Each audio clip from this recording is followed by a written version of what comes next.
Hindi ka nakakasiguro na naniniwala sila, lalo't mautak ang mga anak ni Minea, lalo na ang tusong si Perena. Ang panganay ay si Perena. Hiwatang natata.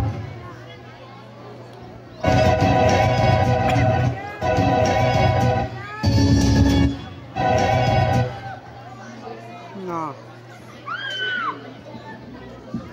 Grade 9. 10. Ano use mo ito sa namin? Oh.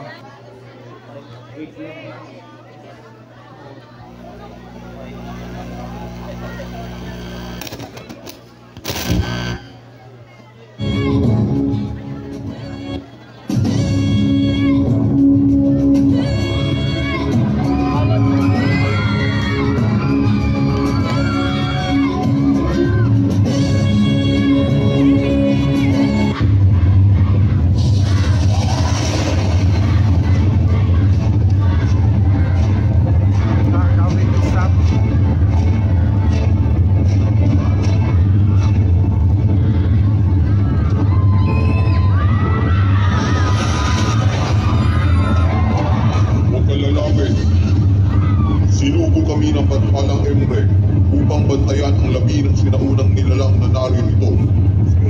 Hindi niyo ba ako nakikilala? Ikaw si Matalumang Ether, isa sa pinagbabawal lumapit sa labi ito. Narito ako dahil dumating na ang tamang panahon ng pagbango ng Etheria. Hindi niyo na ako mapipigilan.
Kapasuhin na natin nagdayang sakto na kapasuhin. Avisala, narito ako dahil dumating na ang tamang panahon ng pagbangon ng Etheria mula sa nabagsak na kaharian, ngunit ngayon bumangon at lalaban.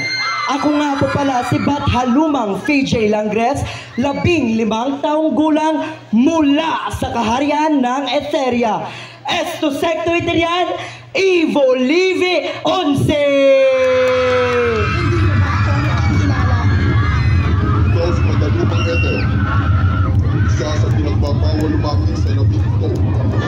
Okay, there you have it, ladies and gentlemen. We have entry number 4 from Etheria. So we will be going back to our third entry, which is coming from the Hatoria. Okay, ladies and gentlemen, a round of applause, please.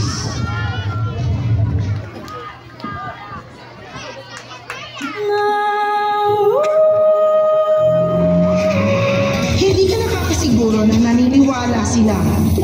Lalo't mautak ang mga anak ni Minea. Lalo na ang tusong si Perena. At ang panganay ay si Perena. Hiwatang natatangi na may kakaibang tapang at pagsik. Naniniwala ko noon pa na siya ay may matalas na kaisipan.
Kalimot. Avisala mga warka.